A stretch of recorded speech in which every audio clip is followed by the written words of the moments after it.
அவருடைய செயல்பாடெல்லாம் பார்த்து தான் ஓட்டு போடுவாங்களே தவிர அவர் வந்து ஒரு பெரிய நடிகராக இருக்கிறாரு, அதுக்காகவே போய் மக்கள் வந்து ஓட்டு போட மாட்டாங்க, மக்கள் ஒன்றும் முட்டாள் கிடையாது அப்படிங்கிறத குறிப்பிட்டிருக்கிறாரு நடிகர் பிரகாஷ்ராஜ் அவர்கள். பிரகாஷ்ராஜை மக்கள் தேர்ந்தெடுக்காத விரக்தியை அவர் வெளிப்படுத்துறாரு. பிரகாஷ்ராஜன் விஜய் ஒன்றும் இல்லைல்ல. கௌரி லங்கேஷ் இந்தியாவிலே ஒரு மிகப்பெரிய ஒரு பத்திரிகையாளர் இருந்தாங்க. அவங்கள வந்து ஒரு மதவாத அமைப்பினர் வந்து கொடூரமான முறையில் வந்து கொலை பண்ணியிருக்காங்க. ஸோ இதெல்லாம் வந்து அவர் தொடர்ந்து குற்றச்சாட்டுகளை வந்து அடிக்கிட்டு வராரு. தமிழ்நாட்டில் ஸோ இதை வந்து தைரியமா பேசுறதுக்குன்னு ஒரு திரைக்கலைஞனுக்கு ஒரு ஆளுமை வேணும்ல சார். இங்கே தமிழ்நாட்டில் நடந்தக்கூடிய பத்திரிகையாளர்களை வந்து எவ்வளோ இழிவாக மலிவாக அண்ணாமலை முதற்கொண்டு பேசிக்கிறார். 1000 வாங்கி 2000 வாங்கி குரங்கு மாதிரி தாவாதன்ட்டு R S Bharathi red light media எல்லாம் பேசியிருக்கிறாரு. 2 பேரும் நான் கேட்காத கேள்வி கிடையாது. புரியுதுங்களா? தனி மனுஷனா எனக்கே இவ்வளோ இருக்கணும் பொழுது இவ்வளோ பெரிய கூட்டத்தோட வரக்கூடிய விஜய்க்கு இருக்காதா? 26 ஏப்ரல் எலெக்ஷனே வந்துடும். அதுக்குள்ளே டிசம்பருக்குள்ளே என்ன நடக்குதுன்னு பொறுத்து வந்து பாருங்கள். எலெக்ஷனில் கண்டக்ட் பண்ணுறதுக்கு எத்தனை பேருக்கு வந்து தகுதி இழப்பாங்க நீங்கள் பாருங்கள். திமுகவில் அதை பார்க்க தான் போகிறீங்க. அதுக்குள்ளே தாவேக்கால பொறுப்புலாம் போட்டு முடிச்சிருவாங்களா? 2 லட்சம் பொறுப்பு. சார் நீங்கள் பொறுப்பே போடல, உங்களுக்கு என்ன பிரச்சனை? ஏன்னா சேகர்பாபு மீது பல தொடர்ச்சியாக குற்றச்சாட்டுகளும் விமர்சனங்களும் எழுந்த வண்ணம் இருக்கிறது பொழுது சார் நீங்கள் வந்து எல்லா சமூகத்திற்குமான ஒரு அரசாங்கம் தான் ஒரு அரசாங்கமாக இருக்க முடியுமே தவிர குறிப்பிட்ட சமூகத்தை தூக்கி வைப்பதும் குறிப்பிட்ட சமூகத்துக்குள்ள கோயிலுக்குள்ள பிரச்சனைக்கு வந்து தீர்வு பண்ணாமல் கோயிலை மூடுறதுன்றது இங்கே தீர்வு கிடையாது. திருச்செந்தூரில் கோயிலுக்குள்ளே அந்த பெண்களும் குழந்தைகளை வச்சுட்டு மூச்சு விட முடியல சார், குழந்தைக்கு பால் இல்லை சார், எங்களுக்கு வந்து இயற்கை பதை கழிக்க முடியலன்னு சேகர்பாபுவையும் கனிமொழியும் சொல்லும் பொழுது ஒரு அமைச்சர் உடனடி நடவடிக்கை எடுத்து ஒரு குழந்தைக்கு ஒரு பால் தண்ணி ஏற்பாடு பண்ண முடியாத ஒரு அமைச்சரால தாவேகா கூட்டத்தில் ஒரு மின்கசிவு ஏற்பட்டு அந்த இடத்துல ஏதாவது ஒரு சின்ன ஃபயர் ஆனிச்சுனாலும் அதுக்கும் தமிழ்நாடு அரசு தான் பொறுப்பாக இருக்கணுமா? என்ன லாஜிக் இது? நீங்கள் ஆளுநர் அரசியல் செய்யாமல் விட்டீங்கன்னாக்கா இன்னும் கேவலப்படாமல் இருப்பீங்க. அதை தாண்டி நீங்கள் அரசியல் செஞ்சீங்கன்னாக்கா ரிசைன் பண்ணிட்டு அரசியல் காலத்துக்குள்ளே வாங்க. வந்துட்டு ரவி 1000 ஓட்டு வாங்கிட்டுங்கன்னு அரசியல் விட்டு போயிடுறாங்க. இது இப்ராஹிம் சவாலா?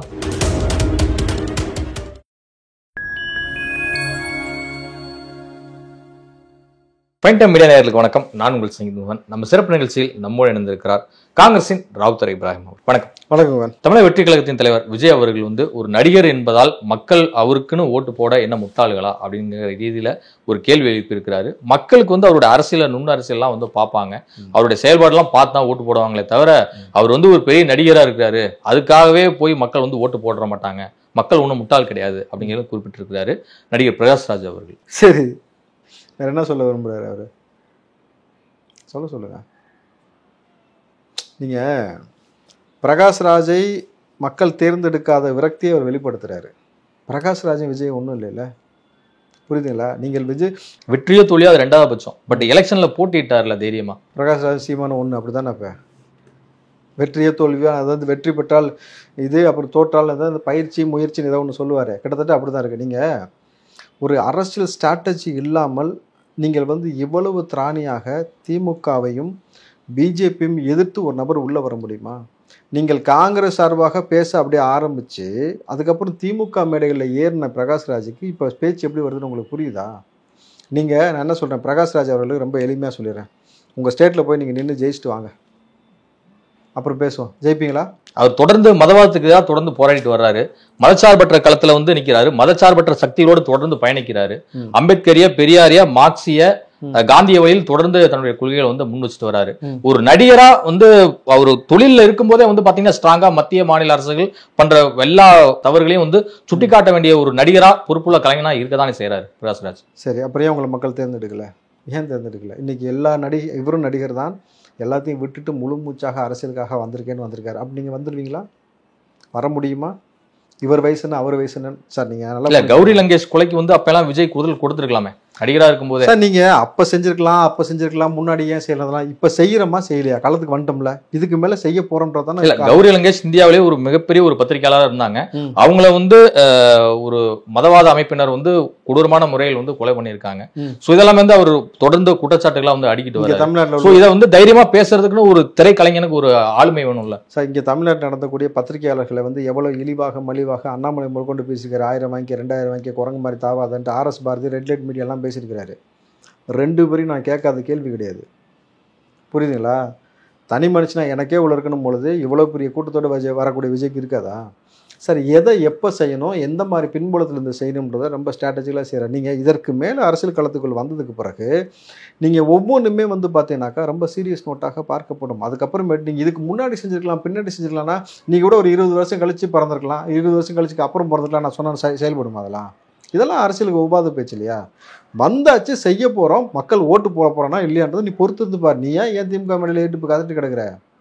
இந்த பயம் தான் எனக்கு தெரியுது. நீங்கள் ஒவ்வொருத்தரும் பேசக்கூடியது பயம் தெரியுது. அவர் ரொம்ப கான்ஃபிடண்ட்டாக போகிறாரு. தொண்டர்களும் ரசிகர்களும் அவரை சூஸ் பண்ணி பின்னாடியே போகிறாங்க. அப்போ வெயிட் பண்ணி பாருங்கள், அவ்வளோதான். திமுக அதிமுகவுக்கு தான் வந்து தமிழ்நாடு முழுக்க வந்து பூத் கமிட்டி கட்டமைப்பு இருக்கு அப்படின்னு சொல்லிட்டு இங்க எல்லாருமே சொல்லி வர்றீங்க. ஆனா அதற்கு அடுத்ததாக பெரிய அளவில் வந்து தாவேகாவுக்கு பூத் கமிட்டி உருவாக்குறோம், அதை வந்து நீங்க பார்க்க தான் போறீங்க அப்படின்னு சொன்னாரு ஆதவ அர்ஜுனா அவர்கள். இந்த கிரௌடை பார்க்கும்போது அதை வந்து கொஞ்சம் நிரூபிச்சிட்டாங்க அப்படின்னு எடுத்துக்கலாமா, எப்படி பார்க்கணும் சார்? இந்த அதான் நான் முன்னாடியே சொல்லிட்டேன்ல, அந்த க்ரௌடு எல்லாத்தையுமே பூத் கமிட்டிக்கு நிர்வாக பொறுப்பில் போடக்கூடிய நபர்கள் அழகாக வந்து கேப்சர் பண்ணி கொண்டு போகும்பொழுது ஒவ்வொரு தெருவுலையும் எத்தனை ஓட்டு இருக்குது, யாருடைய ஓட்டு, அதிமுக தான், திமுக தான், காங்கிரஸ் தான், பிஜேபி தான், இது எப்படி நம்ம கன்வெர்ட் பண்ணணும், என்ன மாதிரி செய்யணும், கிரவுண்ட் ரியாலிட்டின்றது என்னன்றதை ரொம்ப ஸ்ட்ராட்டஜிக்கலாக ஒர்க் பண்ணுறதுல ரொம்ப ஈஸியாக அவங்களால பண்ண முடியும். நான் ஆரம்பத்துலேருந்து சொல்கிற ஒரே விஷயம், டிவிகேவை பொறுத்த வரைக்கும் நம்பர்ஸ்ன்றதுல பிரச்சனையே கிடையாது. புரியுதுங்களா? இங்கே யார் யாருக்கு என்னென்ன பொறுப்பு கொடுக்க முடியலன்றதான் இங்கே சிக்கலே. அவ்வளோ பேர் அவ்வளோ பொறுப்புக்காக இங்கே போட்டா போட்டிகள் நடந்து கொண்டே இருக்கிறது. பட் கிரவுண்ட் லெவலில் நம்பர்ஸ் பிரச்சனை கிடையாது. அதான் சொன்னேன்.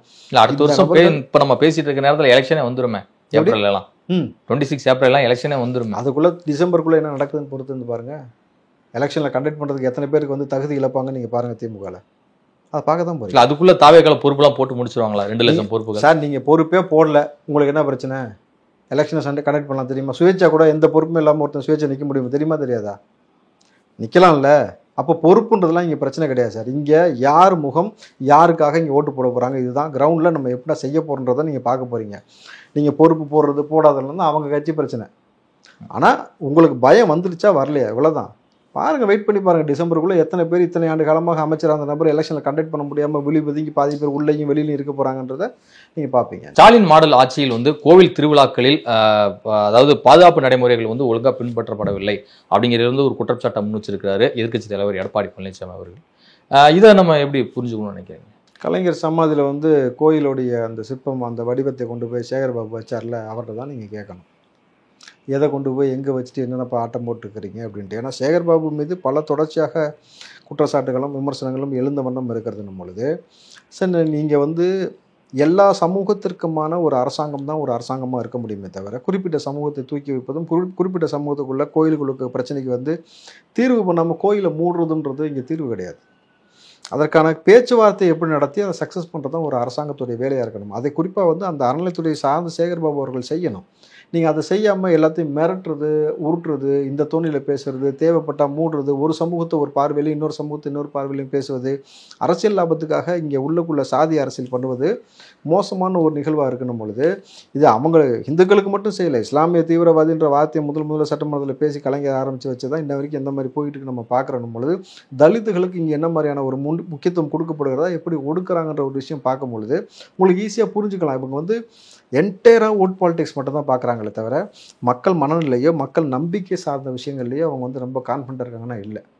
அடுத்த நம்பிக்கை திருடி நீ வந்து வேலை எடுத்துக்கிட்டு நீ பட்டையை போட்டுக்கிட்டு நானும் உன்னுடைய ஆள் தான் அப்படின்ற மாதிரி காட்டிக்கிறியே தவிர, அப்படி உள்ளபடி உங்களுக்கு உளமாற ஒரு விஷயம் செய்கிற மாதிரி இருந்துச்சா, திருச்செந்தூரில் கோயிலுக்குள்ளே அந்த பெண்களும் குழந்தைகளும் வச்சுட்டு மூச்சு விட முடியல சார், குழந்தைக்கு பால் இல்லை சார், எங்களுக்கு வந்து இயற்கை உபாதை கழிக்க முடியலன்னு சேகர்பாபுவையும் கனிமொழிட்டையும் சொல்லும் பொழுது ஒரு அமைச்சர் உடனடி நடவடிக்கை எடுத்து ஒரு குழந்தைக்கு ஒரு பால் தண்ணி ஏற்பாடு பண்ண முடியாத ஒரு அமைச்சரால் திருப்பதி போனால் 24 மணி நிற்கிறான், இங்கே வந்து பேசுகிறான்னு சொல்லி இவ்வளோ எகத்தால பேச்சு இருக்குல்ல. இப்போ உங்களுக்கு புரிஞ்சுக்கணும்ல என்ன மாதிரி அரசியல் திமுக கட்டமைக்குதுன்னு. மனிதர்களை மனிதர்களாக பார்க்கறது கிடையாது. உனக்கு ஓட்டு மிஷினாக நீ பார்க்குற. இங்கே உளவியல இன்னொரு சிக்கல் இருக்குது தெரியுமா உங்களுக்கு? இந்த சாதி அமைப்புக்குள்ளே என்ன பிரச்சனைனாக்கா, ஒரு திருமணம் முடியுதுனாக்கா ஒரு ஆணையும் பெண்ணையும் எப்படி பார்க்கணுன்னாக்கா, அவர்கள் காதலிச்சிருக்கிறாங்க, 2 மனமும் ஒத்து போயிருக்கு, காதல் திருமணம் முடிச்சு வைக்கிறேன்னு பார்க்கறது இல்லை. அந்த பெண்ணை அந்த சாதி ரீதியாக உற்பத்தி பண்ணக்கூடிய அடுத்த தலைமுறை உற்பத்தி பண்ணக்கூடிய கருவியாக பார்க்குறான். இந்த சாதியிலேருந்து இன்னொரு பிள்ளை வரப்போகுது, அப்படி தான் பார்க்குறான். அந்த மாதிரியான கட்டமைப்பு தான் இங்கே வந்து உருவாக்கப்பட்டிருக்கே தவிர அது இன்னும் உடைக்கப்படலன்றது வருத்தத்திற்கு ஒரு விஷயம். கட்டாய கடன் வசூலில் வந்து ஈடுபட்டால் 3 ஆண்டுகள் சிறை தண்டனை விதிக்கப்படும் அப்படிங்கிற ஒரு புதிய மசோதாவை வந்து தாக்கல் செய்திருக்கிறார் துணை முதலமைச்சரும் இளைஞர் நலன் மற்றும் விளையாட்டுத்துறை அமைச்சரான உதயநிதி ஸ்டாலின் அவர்கள். இது ஒரு நல்ல முன்னெடுப்புன்னு கருதலாமா? என்ன எடுத்திருக்காரு இப்போ? கட்டாய கடன் வசூலில் வந்து ஈடுபட்டாங்க அப்படின்னா 3 ஆண்டுகள் வந்து சிறை தண்டனை அப்படின்னு சொல்லியிருக்காங்க. கட்டாய கடன் வசூலில் ஈடுபடக்கூடாது. சரி, நாங்கள் நகையெல்லாம் கொண்டு போய் நீங்கள் அடமானம் வைங்கன்னு சொன்னீங்கல்ல, நாங்கள் நகையை வந்து அடமானம் வச்சுட்டு மீட்க முடியாமல் இருக்கிறோம், நீங்கள் கட்டாயமாக வந்து கடன் வசூல்லாம் கேட்காதீங்க, அவங்கள்ட்ட வந்து கஷ்டப்படுறாங்கன்னு சொல்லிட்டு அந்த நகையெல்லாம் திருப்பி கொடுக்கணும் ஒரு ஸ்டேட்மெண்ட் கொடுக்க சொல்லுங்கள். உங்களுடைய நீங்கள் சொன்ன வார்த்தையின் பேரில் தான் நான் கொண்டு போய் இல்ல நகையில் பலருக்கு நகைக்கடன் தள்ளுபடி நடந்திருக்கு 5 பவுனுக்கு இது வச்சவங்களுக்குலாம். உதயநிதி சொல்லி கொண்டு போய் வச்ச அந்த ஸ்கீமுக்கு நடக்கலை. அதான் வேதனைக்குரிய விஷயம். கட்டாய கடன் வசூல்ன்றது நீங்கள் சொல்கிறீங்கல்ல, எங்கள் மீது வந்து கட்டாய வரி வசூல் பண்ணுறீங்களா, அதை நாங்கள் என்னென்னு சொல்கிறது? எங்கள் மீது வந்து 2 மாதத்துக்கு ஒரு முறை வந்து மாதம் மின் கட்டணம் வாங்குறேன்னு சொல்லிட்டு எடுக்காமல் மொத்தமாக வச்சு வாங்குறீங்களா, அதெல்லாம் என்ன வசூல்? இது கட்டாய வசூல் கிடையாதா சார்? நீங்கள் கடனை கொடுத்துட்டு கடனை வாங்குறது தான் கட்டாய வசூல் நினச்சிக்கிட்டு இருக்கிறீங்க. இந்த சமூகத்துக்குள்ளே எங்கள்கிட்ட வந்து நீங்கள் எவ்வளோ விஷயம் கட்டாயப்படுத்தி திணிச்சு வாங்குறீங்கல்ல. என் ஊருக்குள்ளே போகிறதுக்கே நீங்கள் வந்து புதுசாக டோல்னு ஒன்று அறிமுகப்படுத்தி அதுலேருந்து கட்டாயமாக ஒரு வரி வசூல் பண்ணுறீங்கல்ல. இதெல்லாம் ஒழிப்பதற்கும் அழிப்பதற்கும் முதலமைச்சர், துணை முதலமைச்சர் உதயநிதி அவர்கள் என்ன நடவடிக்கை எடுக்க போகிறான்னு தெரியல. பட் இது வந்து இந்த என்ன சொல்கிறது, கந்து வட்டி, இந்த ரவுடிசம் பண்ணக்கூடிய நபர்களுக்கு ஒரு கிடுக்குப்பிடியாக இருக்கும். ஆனால் காவல்துறையிடம் போய் கம்ப்ளைண்ட் கொடுத்தா நடவடிக்கை உடனடியாக எடுக்கப்படுமா, கம்ப்ளைண்ட் ஃபைல் செய்யப்படுமா, அதை கடன் கொடுத்தவன் திமுக காரணம் தான் அவன் மீது நடவடிக்கை எடுக்கப்படுமா, இதில் இவ்வளோ சிக்கல் இருக்குன்னு பொழுது சொல்லியிருக்கீங்க. அதை செஞ்சாக்கா ரொம்ப சந்தோஷம். இந்த சட்டமன்றத்தில் ஒரு மசோதா தாக்கல் ஆகுது அப்படின்னா அது ஒட்டுமொத்தமாக 8 கோடி மக்களுக்கும் அது அப்ளிகபிள் தானே, எல்லாத்துக்கும் அதே தானே பின்பற்றப்படணும் அப்படிங்கிறது. நம்ம கள்ளச்சாரம் வைக்கக்கூடாது தான் அப்ளிகபிள், கஞ்சா போதைப் பொருள்லாம் வைக்கக்கூடாது தான் அப்ளிகபிள், ஜாஃபர் சாதிக்கெலாம் இப்போ அழகாக பெயிலில் வந்தாச்சு, இதெல்லாம் அப்ளிகபிளா? சட்டம் சொல்கிறது ஒன்று, நீதிமன்றம் கூட எவ்வளவோ நெறிமுறைகள் வழிகாட்டியிருக்கு, நடக்குதா? நீங்கள் இதெல்லாம் பொருத்தி பாருங்களேன். சாதாரணமாக பெண் பிள்ளைகளுக்கான பாதுகாப்பை உறுதி செய்யணும். ஜாபர் சாதிக்கு முழுமையாக அந்த வழக்குல இருந்து விடுவிக்கப்படலை, சாமியில் தானே வெளியே வந்திருக்காரு. சார் நான் தான் சொல்கிறேன், தண்ணி நல்ல தண்ணீர் கொடுக்கறதுக்கு அரசாங்கத்துக்கு கட்டாயம் தானே, கொடுத்தீங்களா? கூல்ட்ரிங்க்ஸ் குடித்தேன், திருவிழாவுக்கு போய் ஏதாவது சாப்பிட்டு செத்து போனேன் அப்படின்னு சொல்லி ஒரு ஸ்டேட்மெண்ட் ஒரு அமைச்சர் பதிவு செய்வது சரியா? இதெல்லாம் நீங்கள் புரிஞ்சுக்கணும் சார், அந்த அரசியல். அவ்வளோதான். தமிழக வெற்றி கழகத்தின் பூத் கமிட்டி கருத்தரங்கம் மேடைக்கு அருகே வந்து பார்த்தீங்கன்னா இப்போ ஒரு மின்கசிவு காரணமாக இது தீ விபத்து ஏற்பட்டிருக்கு. இப்போ உடனே அதெல்லாம் இது பண்ணிட்டாங்க. ஏன் ஒரு கூட்ட ஏற்பாடில் வந்து ஒரு சரியாக பண்ணாம விட்டாங்களா அங்குள்ள நிர்வாகிகள்? மின்கசிவு ஏற்பட்டுக்குன்னா யார்கிட்ட கேட்கணும்? அவங்கள ஏற்பாடு பண்ணாங்க. அது காலேஜ் சார், அது காலேஜுக்குள்ளே இருக்கக்கூடிய ஒரு இண்டோர் ஸ்டேடியத்துக்கு நடக்கணும் பொழுது அது நிர்வாகம் தான் பார்க்கணும். அதுக்கும் இவங்களுக்கு என்ன சம்மந்தம் இருக்குது? ஏங்க கருத்தரங்கம் நடத்துறது தாவேகாக்காரங்க தாங்க. கரண்ட் சப்ளை யார் கொடுத்தா? எந்த ஸ்டேட்டுக்கு சார்? நீங்கள் தாவேகா தனியாக எக்ஸ்ட்ரா கரண்ட் கொண்டு போய் வச்சுருக்காங்களான்னு நான் கேட்குறேன். இந்த மாதிரியான தாவேகா கூட்டத்தில் ஒரு மின்கசிவு ஏற்பட்டு அந்த இடத்துல ஏதோ ஒரு சின்ன ஃபயர் ஆனிச்சுனாலும் அதுக்கும் தமிழ்நாடு அரசு தான் பொறுப்பாக இருக்கணுமா? இது என்ன லாஜிக் இது? நான் தமிழ்நாடு அரசுனே சொல்லலையே.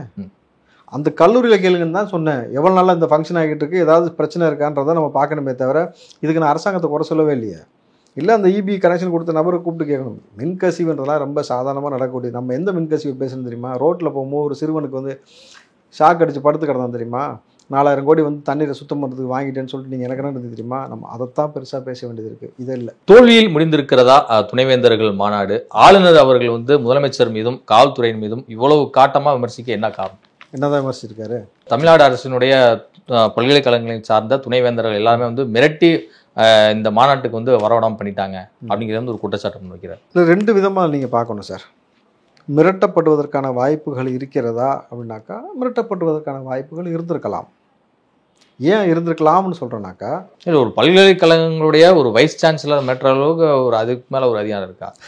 அந்த பல்கலைக்கழகத்துக்கு எத்தனை உறுப்பு கல்லூரி இருக்குது, அவங்க எவ்வளோ பெரிய பொறுப்பில் இருக்காங்க? இப்போ நான் இன்னும் உங்களுக்கு ரொம்ப புரிகிற மாதிரி சொல்லிடுறேன். கலைஞருக்கு ஒரு பாராட்டு நிகழ்வு நடத்தப்பட்டது.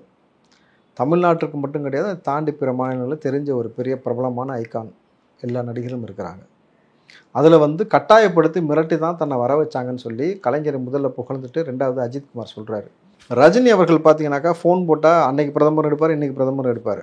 அவர் கூட துணிச்சலாக பேசலை. பட் அஜித் அவர்கள் அந்த இடத்துல சொன்னாங்க, கட்டாயப்படுத்தி மிரட்டி எங்களை வந்து இந்த பாராட்டு நிகழ்வுக்கு கலந்துக்க சொல்கிறாங்க.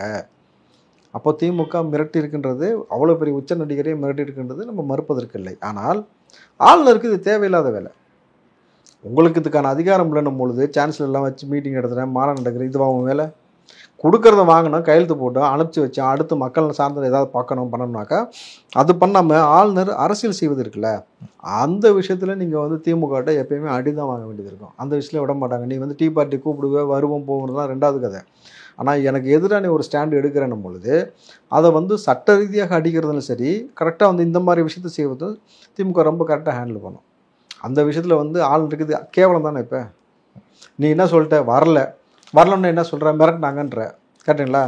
அவங்க மிரட்டாமலே தன்னிச்சையாக ஆளுநரை நோக்கி போக வேண்டிய அவசியம் இல்லைன்னு அவங்க முடிவெடுப்பதற்கான வாய்ப்பு அதிகமாக இருக்கிறது.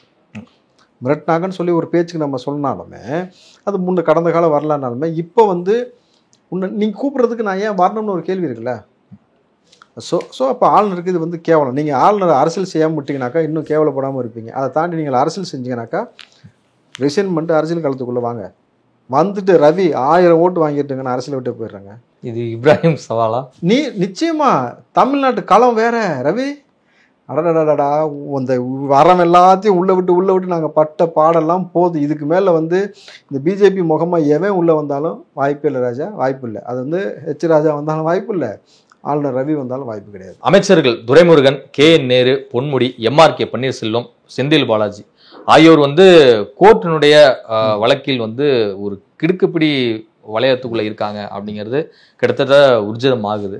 ஏன் அப்படின்னா தொடர்ந்து 2-3 நாட்களாக வரக்கூடிய கோர்ட்டினுடைய கண்டனங்கள், அப்புறமேல வந்து பழைய வழக்கெல்லாம் திரும்ப அவங்களை விடுவித்தது செல்லாது, திரும்ப 6 மாசத்துக்குள்ள முடிக்கணும், விரைந்து முடிக்கணும் அப்படின்னு சொல்லிட்டு உத்தரவிட்டது.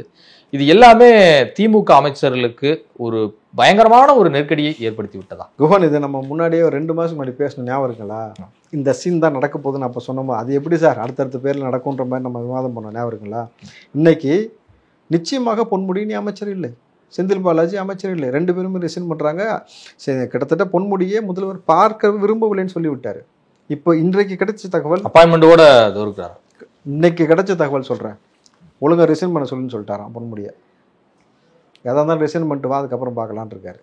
செந்தில் பாலாஜிக்கு நோ அதர் சாய்ஸ். நம்ம என்ன சொன்னோம், பிஜேபி கொடுக்கக்கூடிய நெருக்கடி, செந்தில் பாலாஜி ஒன்று அதிமுகவுக்கு போகணும், இல்லை ஜெயிலுக்கு போகணும், வேறு சாய்ஸ் இல்லைன்னு சொன்னோன்னா இன்றைக்கி அமைச்சர் பதவி அவரே ரிசைன் பண்ணுற அளவுக்கு கொண்டு வந்து நிப்பாட்டிட்டாங்களா? இதற்கு மேலேயும் களம் மாறும் செந்தில் பாலாஜி விஷயத்தில். Either he has to go to jail or ADMK. அதில் ரொம்ப தெளிவாக இருக்காங்க பிஜேபி. நீங்கள் தனிப்பட்ட முறையில் யாரையும் பழி வாங்கவே இல்லை, அதான் யதார்த்தமான உண்மை. திமுக சொல்வது போல் பழி வாங்கலாம் இல்லை, வழக்குகள் இருக்குது, அதன் தரவுகளின் அடிப்படையில் வராங்க. உங்கள் மீது அதற்கான விசாரணை நடந்து கொண்டிருக்கிறது. நீங்கள் குற்றவாளியா இல்லையான்ற நீங்கள் புனிதர்களா என்பதை நீதிமன்றத்தில் நிரூபித்துக் கொள்ளுங்கள். அவ்வளோதான், ரொம்ப சிம்பிள் ஸ்ட்ராட்டஜி. ஆனால் நம்ம சொன்னது தான், முன்னாடியே 8 பேரை டார்கெட் பண்ணியிருக்காங்கன்னு சொன்னோம். இப்போ ஆல்மோஸ்ட் நெருங்கிருச்சு. இப்போ கூடுதலாக 2 பேர் எக்ஸ்ட்ரா சேர்த்துருக்கிறாங்க. அதுதான் உதயநிதியும் அன்பில் மகேஷும். அதுதான் கூடுதல் சிக்கலே திமுகவிற்கு.